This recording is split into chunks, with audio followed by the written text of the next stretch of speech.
Olá pessoal, estamos aqui para mais um estudo do livro A Coragem de Ser Imperfeita. Hoje nós vamos falar sobre o terceiro capítulo. Na verdade, eu dividi esse capítulo em dois, o capítulo é muito grande e eu quis falar mais especificamente, como são muitas páginas, se não me engano são 40 páginas, eu resolvi dividir esse capítulo em dois. O capítulo de hoje fala sobre a vergonha. Deixa eu só comprovar aqui, ver se são essas páginas mesmo.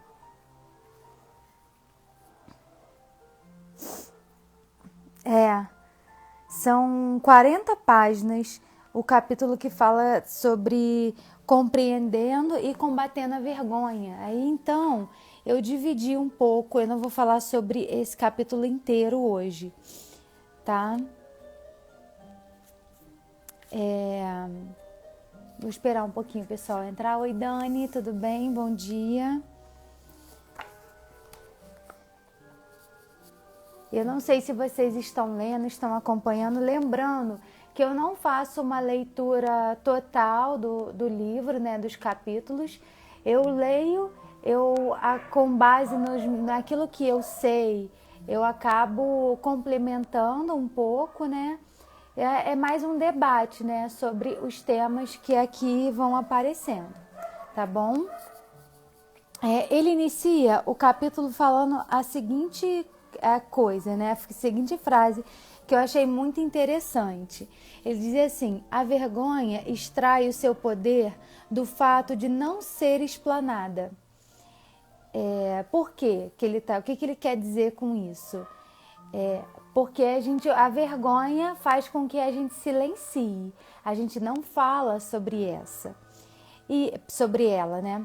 E essa é a razão pela qual ela não deixa os perfeccionistas em paz. E é tão difícil nos manter calados. O que ela está dizendo aqui?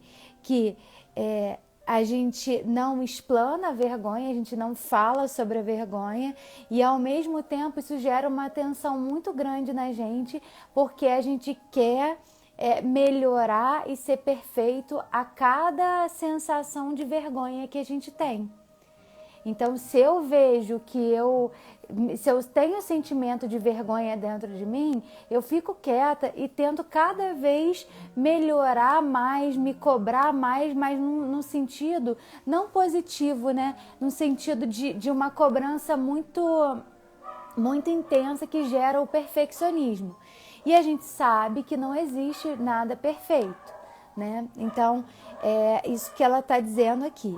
E aí continua dizendo assim: se, porém, desenvolvermos uma consciência da vergonha a ponto de lhe dar um nome e falar sobre ela, nós a colocaremos de joelho.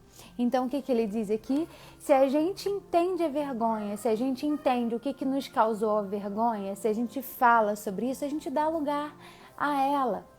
E ela para de ter tanta importância na nossa vida. A vergonha, ela continua dizendo aqui, detesta ser o centro das atenções. Então a vergonha, né, sentir vergonha é horrível, ela não quer aparecer. Se falamos abertamente sobre o assunto, ela começará a murchar. Então, se a gente fala abertamente sobre a vergonha, ela vai diminuindo cada vez mais. Aí ele continua aqui, a palavra é a conversa e a conversa lançam luz sobre.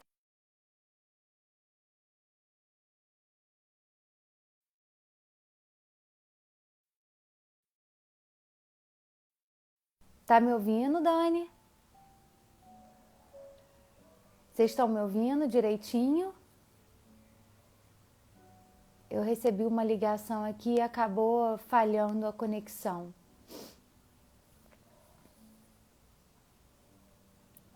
Dani, alguém aí, por favor, coloca se tá me ouvindo, se tá com áudio legal.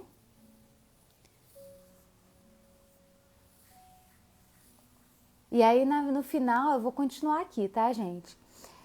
No final ele diz: a palavra e a conversa lançam luz sobre a vergonha e a destroem. Obrigada, Dani. Então, quando a gente fala sobre a vergonha, a gente retira um pouco as forças da vergonha e isso ela destrói. Então, ele começa o capítulo dizendo basicamente tudo aquilo que a gente vai falar hoje. Ah, tá ótimo. Obrigada, Dani. E aí, algumas coisas que eu vou pontuar, né? Ele não fala sobre isso até o momento. Eu não li o capítulo inteiro ainda. Confesso que eu li uma parte do capítulo até onde eu queria estudar com vocês e vou continuar lendo depois. Eu faço isso porque eu não consigo estudar um todo. Eu gosto de estudar em partes. Eu acho que eu me concentro mais assim e não me embolo nos assuntos. Por isso que eu resolvi dividir esse capítulo. A vergonha, né? Até onde eu li, até onde a gente vai estudar hoje, ele ainda não fala sobre isso, mas é importante a gente entender como que a vergonha nasce. O que é vergonha, né? A vergonha, ela só existe porque quando a gente tem uma relação com uma outra pessoa. Toda vez que a gente tem um sentimento de vergonha é porque, de alguma forma, na relação social, na relação com uma outra pessoa, eu comecei a ter esse tipo de sentimento. Como assim? Por quê? Porque o outro me critica, o outro me coloca limites, o outro não gosta. E a partir disso, a gente começa a desenvolver um sentimento de vergonha. Até porque lá atrás, muito antigamente, né, historicamente falando, o que acontecia quando alguém fazia alguma coisa errada, que é o controle social, o controle do nosso comportamento, porque senão cada um faz o que quer e aí vira uma loucura. O controle social era dado da seguinte forma: você fez uma coisa que não é legal, que não é certa, você era repudiado em praça pública, você era exposto em praça pública. E aí coisas horríveis aconteciam, né? Um julgamento muito grave, que era apedrejamento, as pessoas eram queimadas, enforcamento, a decapitação das pessoas acontecia em praça pública para causar vergonha e também para aumentar o medo nas pessoas e o controle social. Desde o momento em que alguém disse para você: ah, é feio, não pode, começa a nascer um sentimento de vergonha. Por quê? Porque a gente começa a sentir rejeição. Isso é muito importante. A gente é feito para conviver em sociedade, né? Nossas relações são muito importantes para a gente. Se eu tenho alguém olha para mim e fala: ah, Elaine, isso não é legal, eu sinto vergonha e eu me sinto rejeitada. Então esse sentimento fica muito forte dentro de mim. Aí que nasce a vergonha. Fora de um ambiente social, a vergonha, ela não é muito forte. Tanto é que a gente faz coisas escondidas, que ninguém vai ver.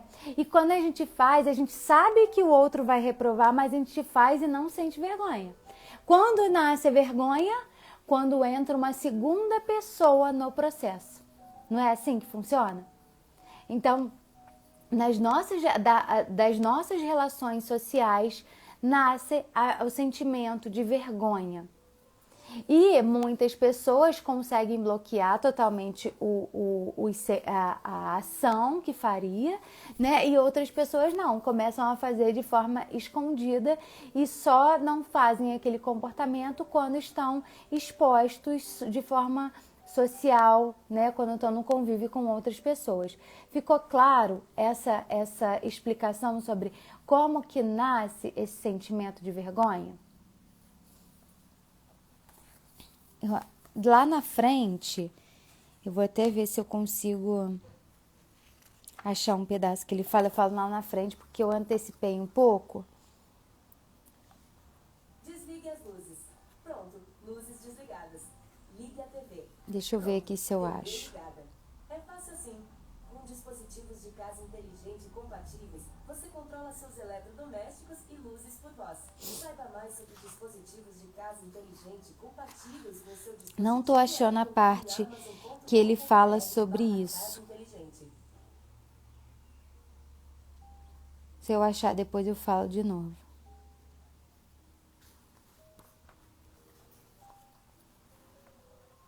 Ah, achei.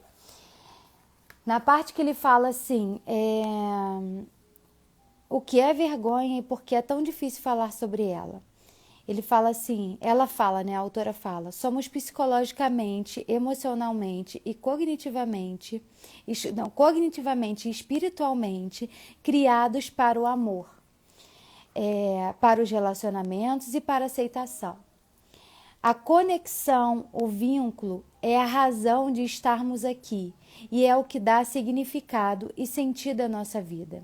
Sentir vergonha é ter medo de romper algum vínculo, medo de algo que fizemos ou deixamos de fazer, de que um ideal que não conseguimos alcançar ou de que uma meta que deixamos de cumprir nos torne indignos nos relacionamentos com as outras pessoas. Eu não sou digno ou bom o bastante para amar, ser aceito e manter um vínculo com alguém. Daí que nasce esse sentimento de vergonha. Quando, a partir de uma ação que eu fiz, de alguma coisa que eu deixei de fazer, eu acho que eu não mereço o amor e o vínculo com as pessoas. E aí eu sinto vergonha. Eis a definição que emergiu a minha pesquisa. Ela fala: a vergonha é o sentimento imensamente doloroso ou a experiência de acreditar que somos defeituosos e, portanto, indignos de amor e aceitação. Então, para vocês entenderem, a vergonha tem sempre a ver com o outro e a possível rejeição que o outro vai ter em relação a gente. Então é muito importante a gente entender de onde nasce e por isso que é tão difícil a gente se livrar de um sentimento de vergonha. Acredito que seja impossível a gente se livrar de um sentimento de vergonha, mas a gente pode controlar esse sentimento de vergonha. E aí, ele continua dizendo aqui, é importante que a gente saiba que todo mundo tem as suas luzes e as suas sombras, né? Não existe ninguém perfeito. Então, para combater a vergonha, a gente entra o quê?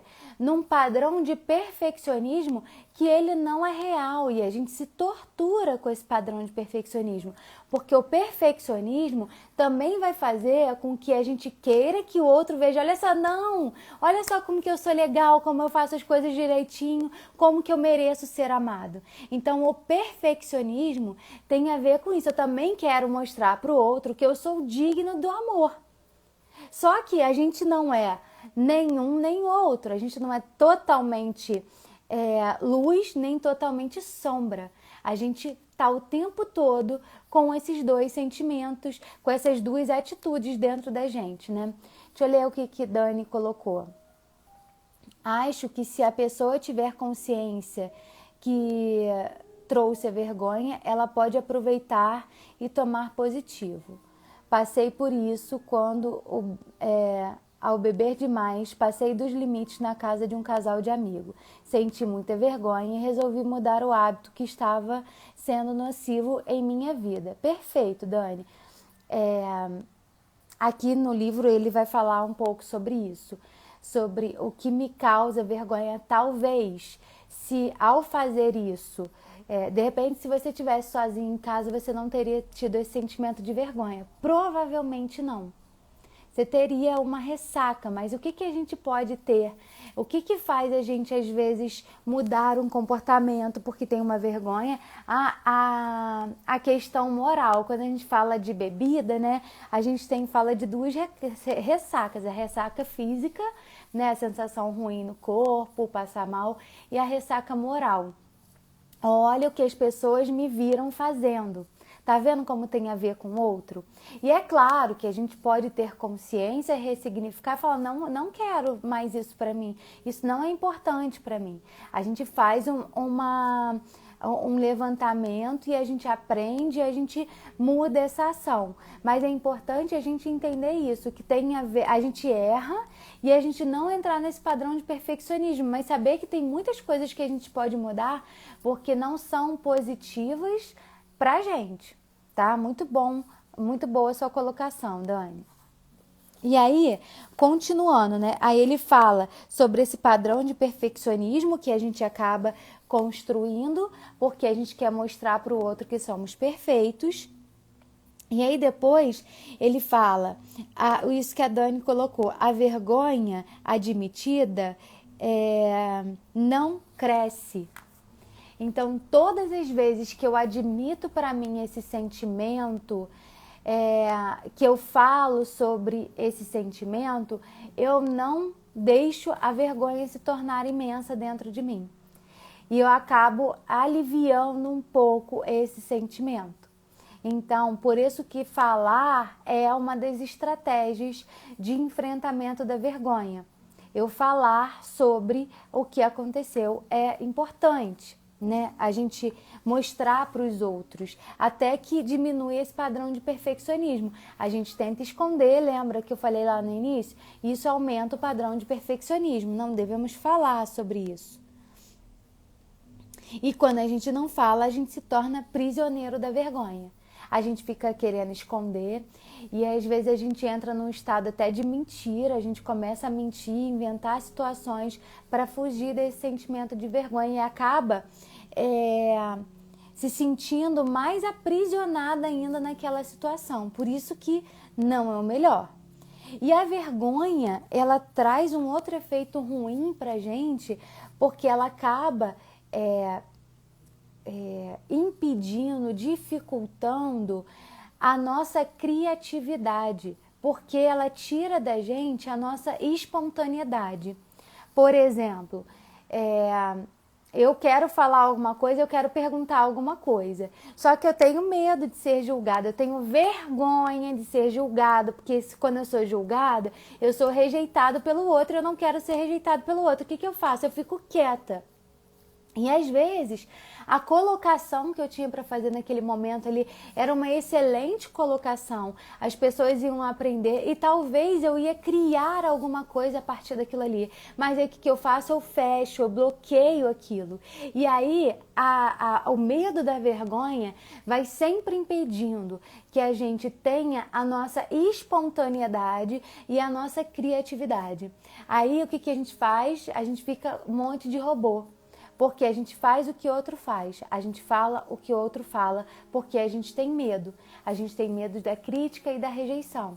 Então a gente fica quieto para não sentir a vergonha. Isso é muito profundo, isso é muito importante a gente entender. Lá na escola, né, nos primeiros anos de escola, essas situações afetam muito a gente. Né? Quando a gente está aprendendo a ler, está aprendendo a escrever, está aprendendo alguma coisa e a gente vai tirar dúvida e alguém ri da gente, um coleguinha ri da gente. Ai, que bobeira, a gente fala isso com o filho da gente, né? Com o filho, com o sobrinho, com uma criança. Só que não é bobeira, sabe por quê? Porque quando a criança está ali na escola, é o primeiro vínculo social que ela começa a ter. E aí, como que ela vai querer ser rejeitada nesse primeiro vínculo social? Ela não vai querer de jeito nenhum. Então, na primeira vez ela foi espontânea, ela falou com a tia o que ela queria. E o amiguinho riu. O que ela faz depois? Não fala mais. Ela não tira a dúvida. Porque ela começa a entender que quando ela fala alguma coisa que o outro desaprova, que desagrada ao outro, ela se sente envergonhada, porque é um sentimento ruim que causa dor dentro dela. Ela começa a não fazer, ela começa a não se expor. E isso é tão forte dentro da gente que muitas pessoas depois vão desenvolvendo um pânico de falar em público, um pânico de apresentar trabalho na escola, de apresentar um trabalho na faculdade, às vezes um trabalho no próprio emprego. Por quê? Eu não vou lá na frente me expor. Porque alguém pode não gostar, alguém pode me criticar, alguém pode rir de mim. Olha como isso é muito sério, essa nossa necessidade de aprovação. E aí a gente faz o quê? Eu só falo quando eu tenho 100% de certeza que o que eu tô falando é certo. Aí a gente entra no padrão de perfeccionismo. E aí a gente fica muito, isso gera mais ansiedade ainda. Porque mesmo às vezes a gente tendo certeza, a gente ainda tem medo. E a gente acaba não fazendo. Então é daí que começam a nascer nossos medos e as nossas vergonhas. Entenderam? Aí ele fala de uma outra coisa que é muito importante da gente começar a diferenciar. Existe a culpa, existe a vergonha, existe a humilhação e o constrangimento. 4 sentimentos que a gente geralmente interpreta como um só. E é importante que a gente diferencie porque elas são coisas diferentes. Então, por exemplo, o constrangimento já vou explicar, Dani. Mudar o quê? Depois você especifica aí pra mim, pra eu poder te ajudar. O constrangimento é quando algo que aconteceu comigo me tirou, às vezes, do meu controle. Foi uma coisa imprevista, foi uma coisa até engraçada. O constrangimento, ele até pode ser até um pouco mais brando dentro da gente. Sei lá, eu tava me ajeitando no carro, né, no reflexo ali do carro, e aí quando eu olho tem uma pessoa lá dentro, me olhando. Aí aquilo não é vergonha. A gente fala, eu senti uma vergonha danada. Aquilo é um constrangimento, né? Por quê? Porque eu não estava esperando que aquilo tivesse acontecendo, que uma pessoa estava ali me vendo e aquilo me causou um constrangimento. Foi brando e passa. É mais brando o constrangimento, entenderam? Depois ele fala a humilhação. O sentimento de humilhação vem do que eu interpreto que o outro fez comigo. É forte, mas está muito associado ao outro. Então, sei lá, o meu chefe me chamou a atenção na frente de todo mundo. Aí falo, tá vendo o que ele fez comigo? Ele me humilhou. Então, um sentimento que eu tenho, não é vergonhoso. A gente fala, que passei uma maior vergonha. Eu posso ter sentido incômodo, mas ainda tenho o sentimento de ser humilhado. A humilhação tem a ver com o outro. Eu jogo pro outro. O outro fez alguma coisa que não foi legal comigo. Entenderam a diferença? Então, a culpa. O que é a culpa? A culpa é quando aí está voltado mais para mim. Quando eu faço algo que eu não acho legal. Então, quando eu faço, tem a ver com a ação, que eu posso modificar. Então, a culpa é muito ruim, mas tem a ver com a ação. Entenderam? E, por último, a vergonha. A vergonha é algo que eu sou. Então a vergonha acaba sendo algo muito ruim, porque tem a ver com o ser. A gente que joga, tá? Ao que a gente tem a ver com a nossa identidade. E por isso que a vergonha é um sentimento tão ruim. Comparado com esses 4, a vergonha é o sentimento mais forte. Mas para todas essas situações a gente fala que é vergonha. E às vezes não é vergonha. Então, às vezes é importante a gente distinguir. Se eu boto tudo na conta da vergonha, eu acho que eu sou sempre defeituosa. Porque lembra que a vergonha tem a ver com a identidade? A gente acaba sentindo que a gente tem algum problema. Calma aí que agora eu vou ler o que vocês colocaram. Como deixar a vergonha de lado.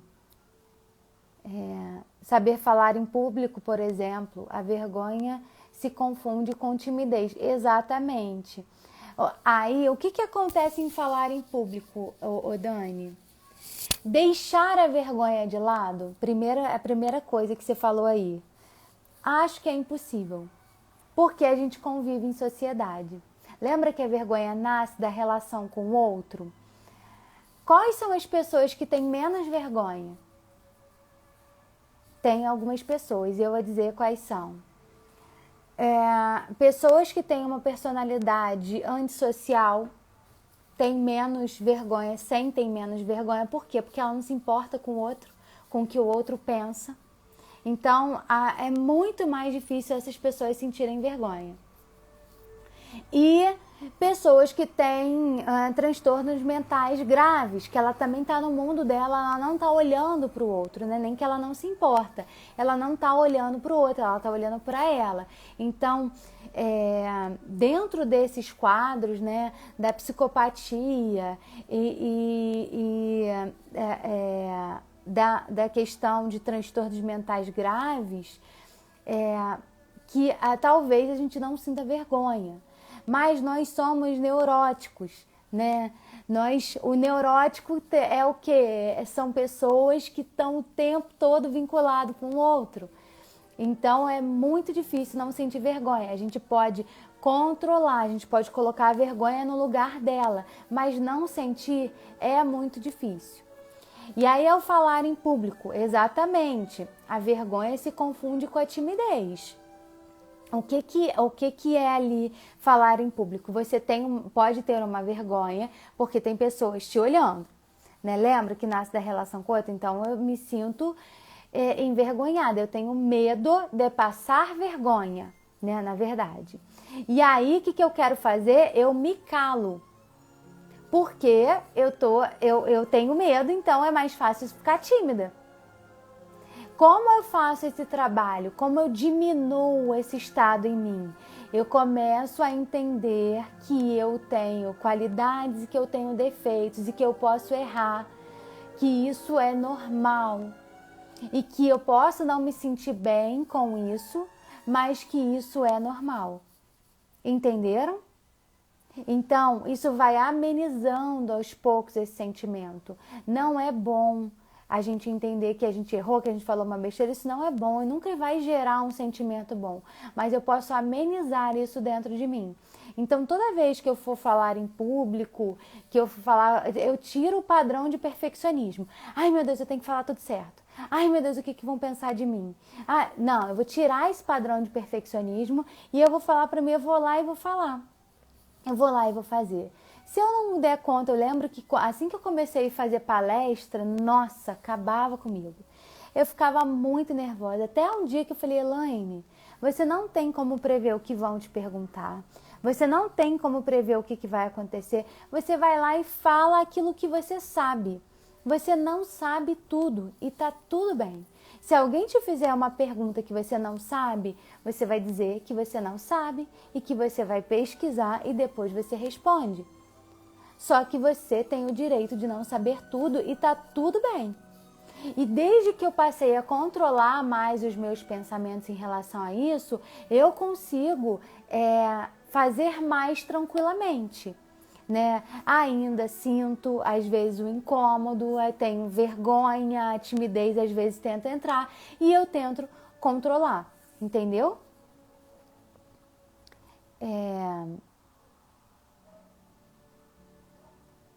A humilhação acaba comigo, me faz chorar na hora.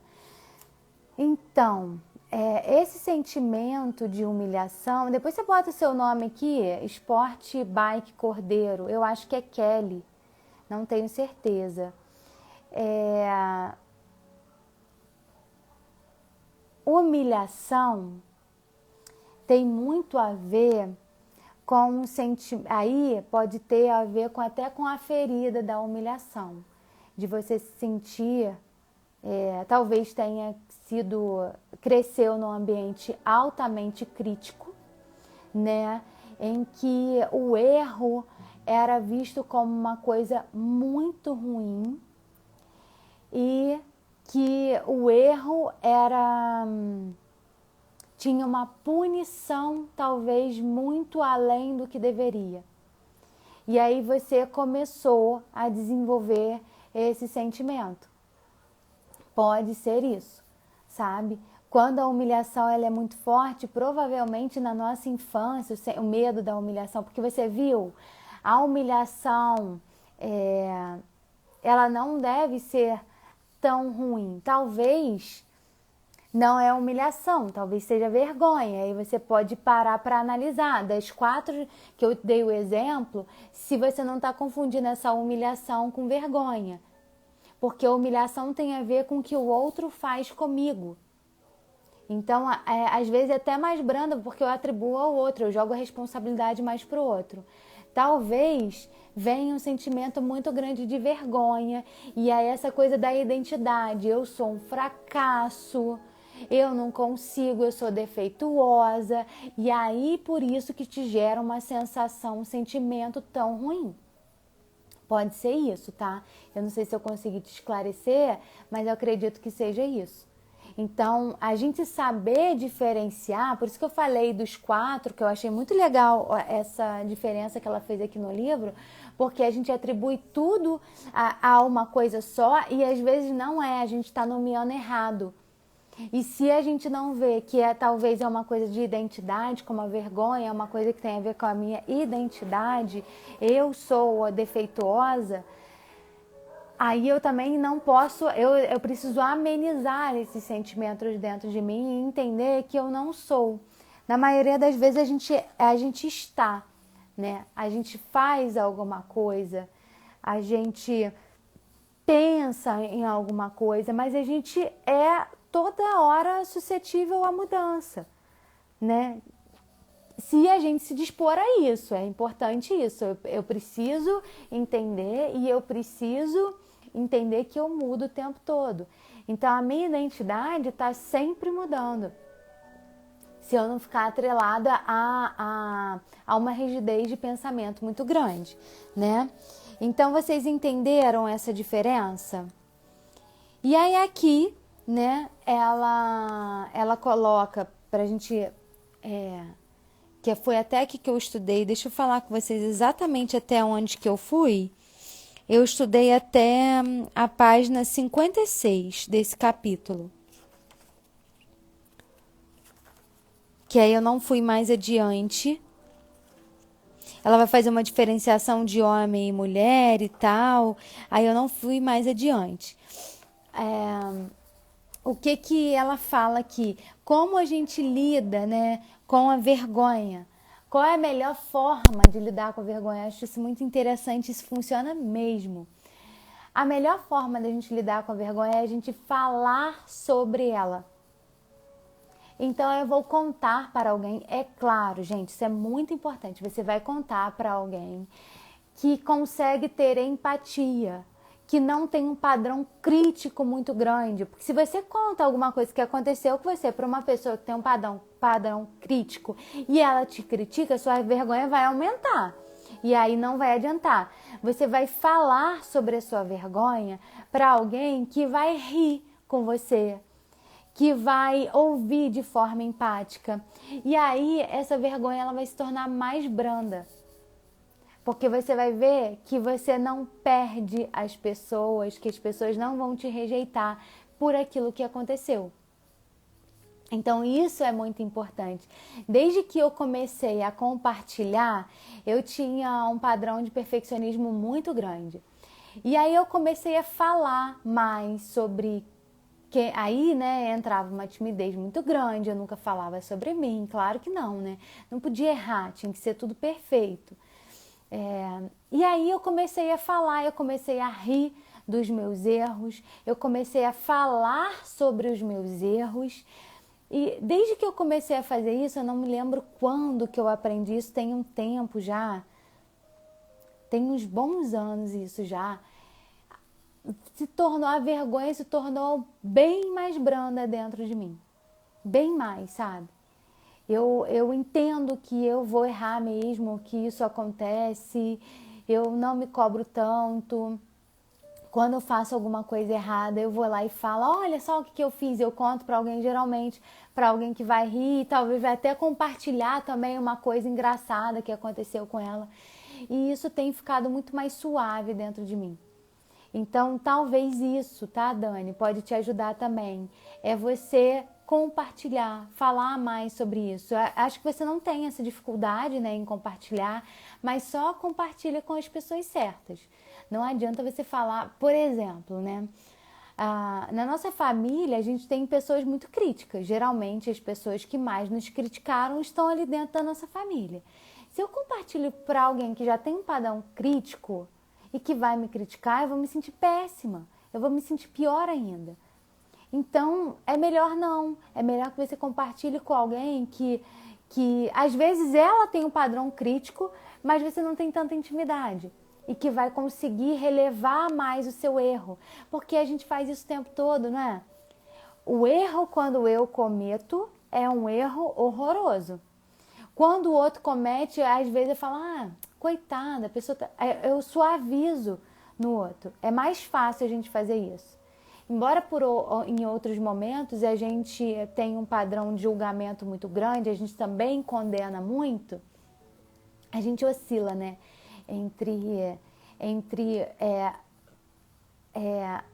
Eu acho que abrandar, né? E entre julgar. A gente fica o tempo todo como se a gente fosse juiz de alguma coisa, como se a gente tivesse esse poder.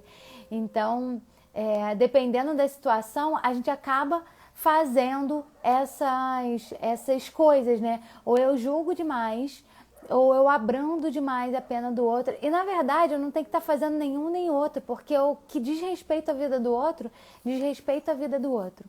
Eu condenar, eu julgar, eu criticar, eu amenizar, não faz a menor diferença. Isso eu falo muito e as pessoas falam, Elaine, mas aí cada um vai viver na sua bolha. Não. Vai viver na sua bolha no sentido de olhar para aquilo que você tem responsabilidade, sabe? E fazer as mudanças que você tem que fazer na sua vida. Olhar para o outro não faz a menor diferença para a sua vida. Só tira você do seu senso de responsabilidade, porque enquanto você está olhando para a vida do outro, você não está vivendo a própria vida, né? Deixa eu ver o que a Dani colocou aqui. Já tive muita dificuldade para falar em público, mas fui superando a vergonha. Ótimo, Dani. E é isso aí, a gente vai se desafiando, né? Praticando. Cada vez que a gente tenta, vai se tornando um pouco mais fácil, né? É prática, não dá pra gente fugir. Quanto mais você foge, mais difícil se torna. Então, se tem dificuldade de falar em público, se tem alguma vergonha muito grande, precisa aprender a enfrentar. Ok? Vocês estão me ouvindo? Então, gente, é isso por hoje. Lembrando, eu dividi esse capítulo sobre a vergonha em 2. E na semana que vem... Então, eu só estudei 10 páginas. Foram 10 páginas. E na semana que vem eu tenho que falar muito mais. Vou estudar melhor essas 10 páginas. Porque em algumas questões aqui foram muito repetitivas. Mas aí semana que vem, provavelmente eu falo a segunda parte desse capítulo. Porque eu acho que é interessante a gente não botar muita coisa num só dia. Ficou claro, gente, esse tema? Se vocês gostaram, se vocês acham que essa live pode ajudar alguém, compartilha, porque eu acho que pode ajudar muitas pessoas, porque a vergonha todo mundo sente, não é verdade? Então, a gente pode saber que a gente vai ajudar alguém, tá bom? Um beijo, Dani, um beijo para todo mundo que entrou e participou. E a gente se vê na próxima semana, quarta-feira que vem, às 11 horas, tá? Um beijo, tchau!